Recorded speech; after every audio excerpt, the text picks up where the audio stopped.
Hello, thank you for watching my channel today. My name is Sarah and my channel is called Your True Shelf. I was going to film a Friday Reads today, but I haven't finished anything since my last Friday Reads. I've just made progress with everything that I was reading. So I had to scrap that idea and try and think of something else that I'd like to talk about today. And I've been meaning to make a video for ages about books set around World War I and World War II.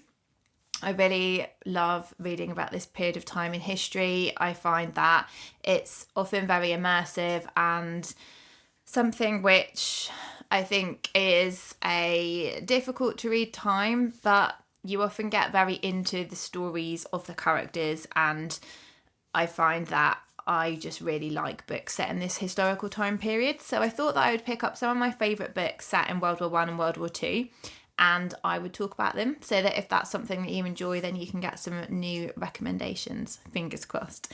Easy's just right next to me, my cat.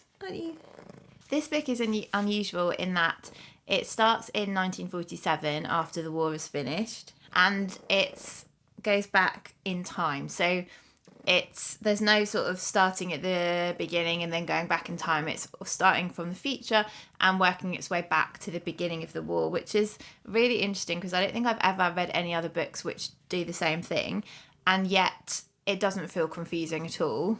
It's really, really well done. It's set in London. A lot of it's set during the Blitz, and we're following 4 different characters. So I read this quite a long time ago, but there's Kay who likes to wander the streets in the night, and she's kind of quite a restless character. There's Helen, who is keeping a secret. There's Viv, who's like quite a glamorous young woman who is having a relationship with a soldier.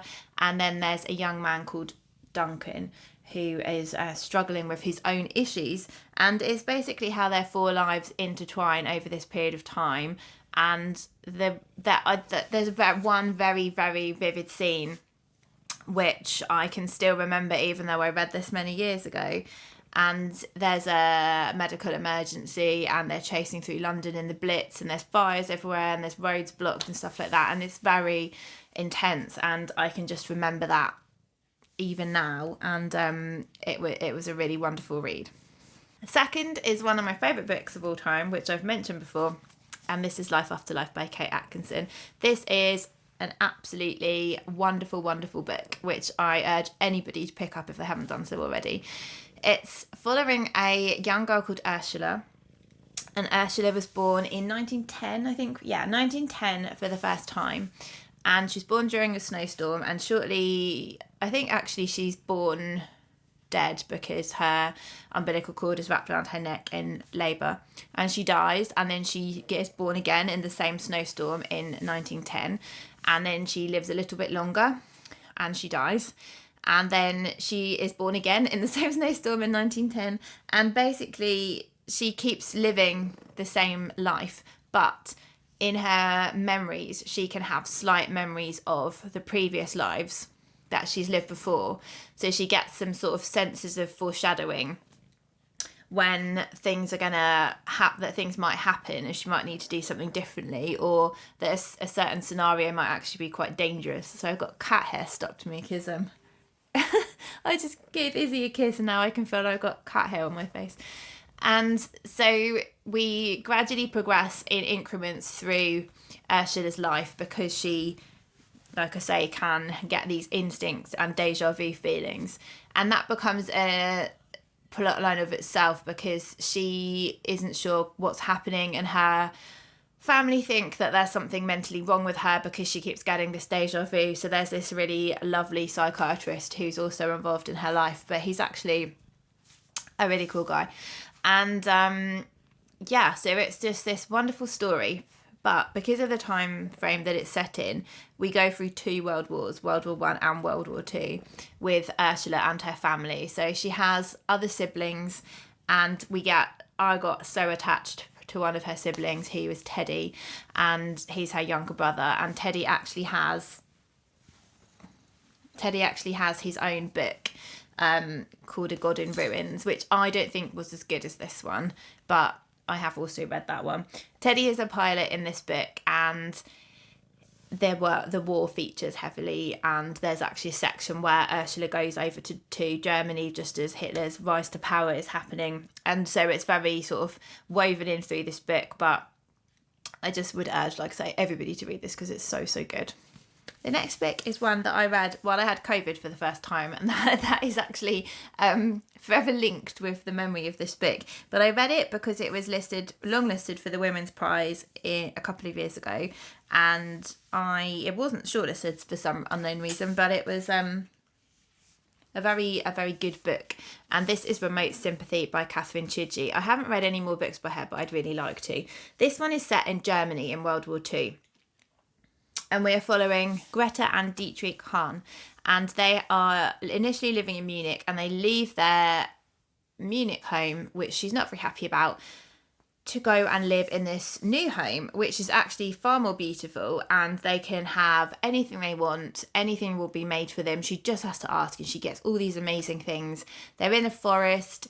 It's all very idyllic, and she doesn't realise, or she chooses not to realise for quite some time, that she is right next to Auschwitz-Birkenau, and her husband has got all these privileges because he's a Sturmbannführer in the SS, and he is quite high-powered. And as the camp gets more and more full, his duties are taken up more and more at the camp. And everyone is in this existence where they're trying to convince themselves that nothing's actually happening in this camp, and it's not really like they've heard in the stories. And, they just kind of very much immerse themselves in their life of privilege and trying not to think about anything else, especially because all of the wives, their husbands are high up in the SS. And so that's one side of the story, but the other side is that the wife, she is very ill, and she becomes very ill in the book. And one of the prisoners in the camp is a doctor who has been doing experiments before the war to try and invent a machine which can cure her illness. And so she and her husband want him to help them, which obviously is very difficult, because if he does help them, he's helping his oppressors and his, the Nazi party. But if he doesn't, but he's also then going to have some privileges for himself if he's favoured by high up officials because he's managed to help this chap's wife. So it's all very interesting from the dynamics, and I think that the writing was really good. It's a book which explores a lot of things which I guess must have been relatively common at that time, in terms of, do people form allegiances with those who they abhor because they can get something out of it from themselves? Do they not do that? Do they how much were people turning a blind eye to horrific things that were happening because it didn't suit them to confront these issues, or they were scared for their lives if they confronted the issue? So there's lots to talk about in this book. It's quite a thick book, but I don't remember it being a difficult read. I remember lying outside in the garden reading it while I had COVID, like I said. So that's my memory. But yeah, it was a really interesting book, and I would definitely recommend that one as well. The next book is one which I say is on my favourite books of all time list, and I really, really want to reread it. I haven't, just because there's so many books, but I really, really want to. And this is Birdsong by Sebastian Faulks, and this particular copy is my granddad's copy, who has died now, and he was a veteran of World War II. And this, I will cover up his address, but he's written his name in, and 1999 they got it for Christmas, and he stuck some little reviews in the front, which is the kind of thing that he did, and was really, really sweet. And so I gave, when we were going through his things, when he couldn't keep all his books anymore, I gave away my copy of Birdsong because I really wanted to have his copy, and so this is still his copy, which is really lovely to have. And this story is absolutely incredible. It's a story of a man called Stephen who is in World War I in France, and he is he's met this young woman called Isabel, and he's fallen in love with her, and he is having this romantic relationship with Isabel. He's falling in love, and World War One is going on around them, and then his job becomes tunneling, and he has to tunnel underneath no man's land, and Sebastian Faulks manages to evoke this claustrophobic, terrifying experience of tunneling. I don't like tunnels. I really have a fear of tunnels and getting stuck in a tunnel. And he really evokes this sense that you are under the ground, and that at any moment the roof of the tunnel could collapse and you'd be buried alive, or you could be blown up in the tunnel, or you could be heard. You're having to dig underneath land, and you're trying to have to listen and spy on the Germans, and they could hear you, and if they hear you they'll blow you up. So it's so tense, and there is a link between this time and the present day when a person is uncovering information about Stephen in the present day as well, but most of it is set in the past. And I can remember reading this on holiday. I think we'd gone to Italy, and I can remember being in the queue in the airport and everything, and I was just like reading it the whole time. Like there was no point where I would just not read it when I was able to, because I was so immersed and I just couldn't wait to get back to Stephen and what he was doing.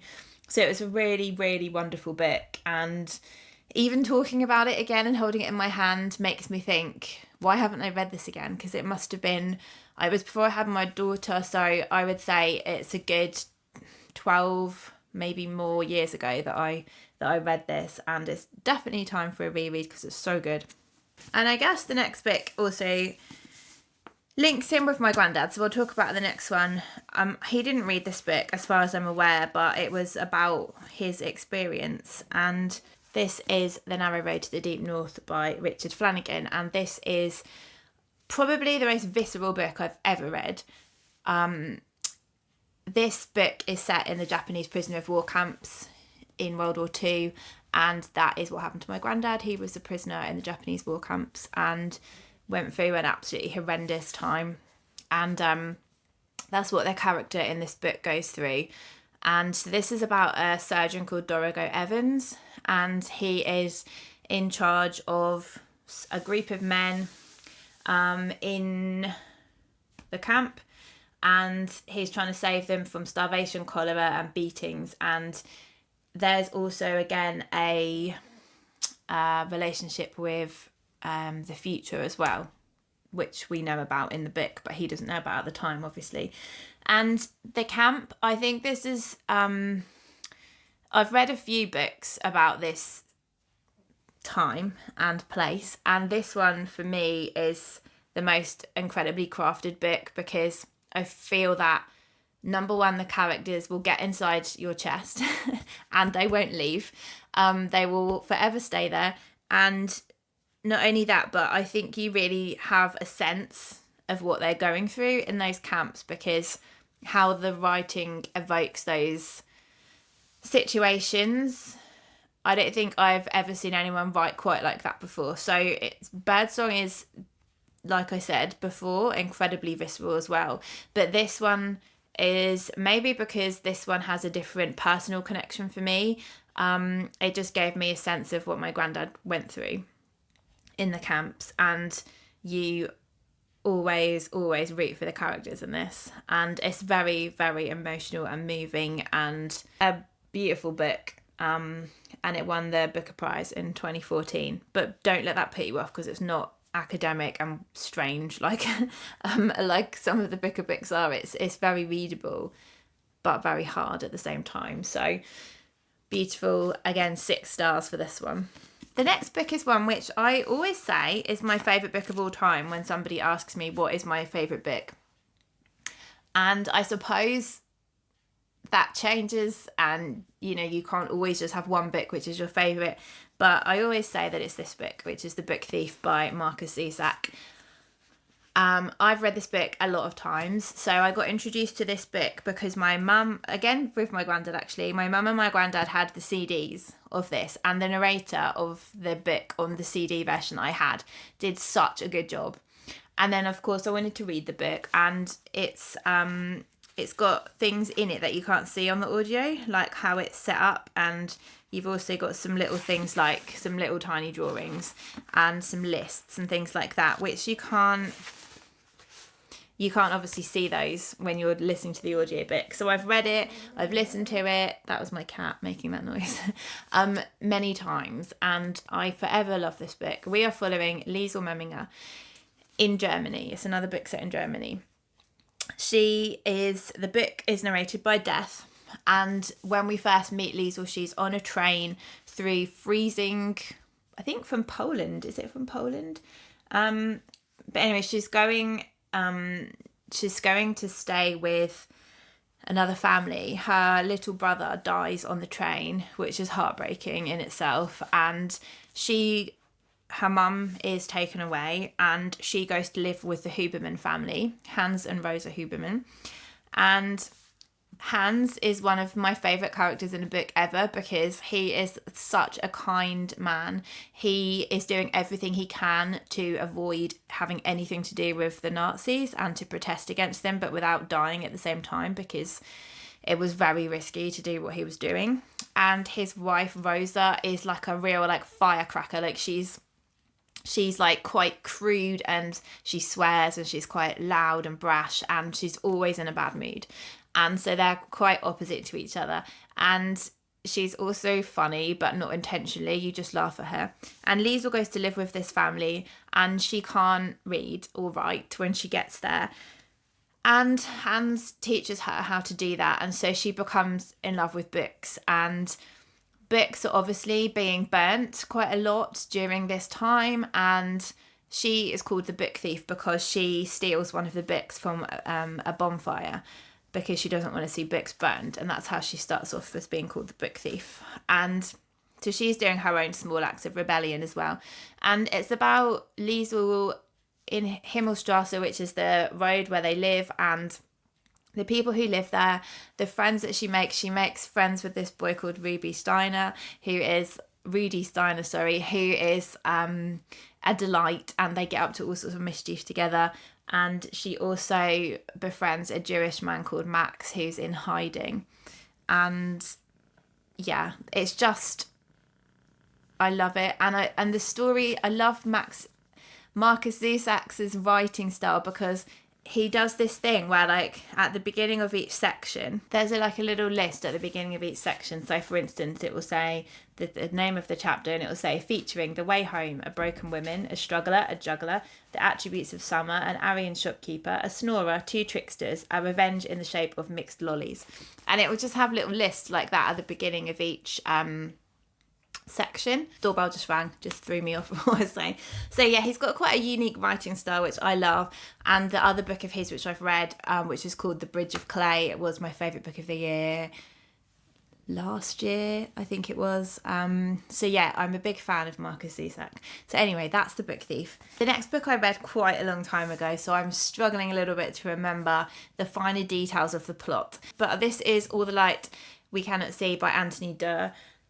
And this is about, I think it says it's released in 2014, so it's 10 years old now. We are in Paris for this one.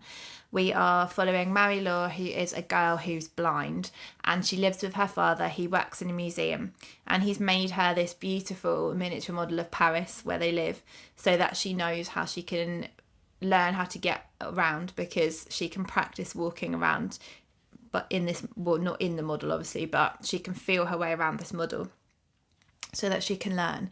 And then the war starts, World War II, I think, and she is left alone. So one day her dad goes out and he doesn't come back. So she's blind, she doesn't know what's going on. There's Nazis in Paris. She's really frightened. And there's also a boy in Germany called Werner, who is living in a children's home, and he is obsessed with radios, building radios, fixing radios, and this connects him with Marie-Laure. And I won't say any more than that. Partly because I don't want to spoil anything, partly because I don't remember the finer details of the plot. I remember being very immersed in this book and very invested in the characters and the writing. All of the books on here are fairly chunky, and I really think that for me, I am a fan of chunkier books rather than short books, especially when they're dealing with topics like this where you really want to kind of get into the atmosphere, where they are, what's going on politically, what's going on with the individuals who are living in that time period and their actions and behaviours. And I feel like all of these books, you can kind of do a deep dive into that situation. Having said that, the next one is much shorter. The next one is actually a children's book, but I really wanted to include it because it was so beautiful, and that is Warhorse by Michael Morpurgo. This is a film tie-in. I haven't actually seen the film, and I know there's the long-running West End show of this as well. And this is going to be studied by my daughter in class this year, so that's exciting. The opening of this book is one of my favourite openings of any book because it really pulls at the heartstrings. And I'll just tell you a little bit of the opening of this book. So it basically says, in the school they use now for the village hall, below the clock that has always stood at 10:01, hangs a small dusty painting of a horse. He stands, a splendid red bay with a remarkable white cross emblazoned on his forehead and with 4 perfectly matched white socks. He looks wistfully out of the picture, his ears pricked forward, his head turned as if he's just noticed us standing there. To many who glance up casually, as they might do when the hall is opened for parish meetings, for harvest suppers or evening socials, it is merely a tarnished old oil painting of some unknown horse by a competent but anonymous artist.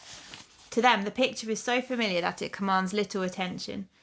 But those who look more closely will see, written in fading black copperplate writing across the bottom of the bronze frame, Joey, painted by Captain James Nichols, autumn 1914. Some in the village, only a very few now and fewer as each year goes by, remember Joey as he was. His story is written so that neither he nor those who knew him, nor the war they lived and died in will be forgotten. And I just love that. Just like the whole book is about this beautiful horse called Joey, and when you've read it, the thought of him just being in this painting that nobody really notices anymore is like really sad because he was such a wonderful animal. And yeah, this book is like, again, it'll really pull at your heart, but it's the story of World War I horses, which played a huge role in the First World War, and it's really beautiful. That's all the physical books I have, but I just wanted to give a brief mention to a couple more. So one which I absolutely adored last year was In Memoriam by Alice Winn, which is a book where lots of people have read this book, so I'm not going to talk about it. Again, that was Izzy. I'm not going to talk about it in huge detail, but this is set in a boys' boarding school, a very posh boarding school in England in World War I, and it starts before World War I. We have 2 boys, Henry and Sydney, who are in love with each other. And neither of them will confess to being in love with each other because you would be expelled in disgrace from school if you were caught with another boy. And Henry signs up when they're able to sign up, even though he's not. I don't think he's quite of age, but he signs up. And Sydney follows soon after because he doesn't want to be without him. And Henry's mum is German, which also adds a whole pressure onto him, because people are questioning his loyalties and things. And you basically go to the front with them both and see what happens to them. And you also occasionally go back to the boys at the school who keep getting the school newspaper with these huge lists of casualties of former pupils and current pupils from the school who've been killed in action. And it kind of makes you really realise how many people that people knew and loved died. And yes, we're following the relationship basically, which is very complex, between Henry and Sydney as time goes on. And again, characters which will stay with you. And I did have to take a little break in the middle of this book because I started having nightmares about being in the trenches in World War One, and it was getting quite intense. And so I did have to have a few days break before I could pick it up again, because it's that well written and it's a debut, which is incredible. The next one that I wanted to talk about was Sweet Francaise by Irene Nemirovsky. This was a book which was found many decades after it was written, because Irene Nemirovsky wrote it in hiding as a Jewish woman. And when her family discovered the book, they found her manuscript, basically. And she was killed in the camps, and she never got to finish all of the parts of the book. So I think she wanted to write an extra several volumes of the book. And I don't remember it feeling incomplete at the end, but she did intend to have more. This is again set in France, and we're following a woman who's not very nice and her daughter-in-law who live together. And the woman's son has gone off to fight in the war. He is not a great husband, but his mum always takes his side.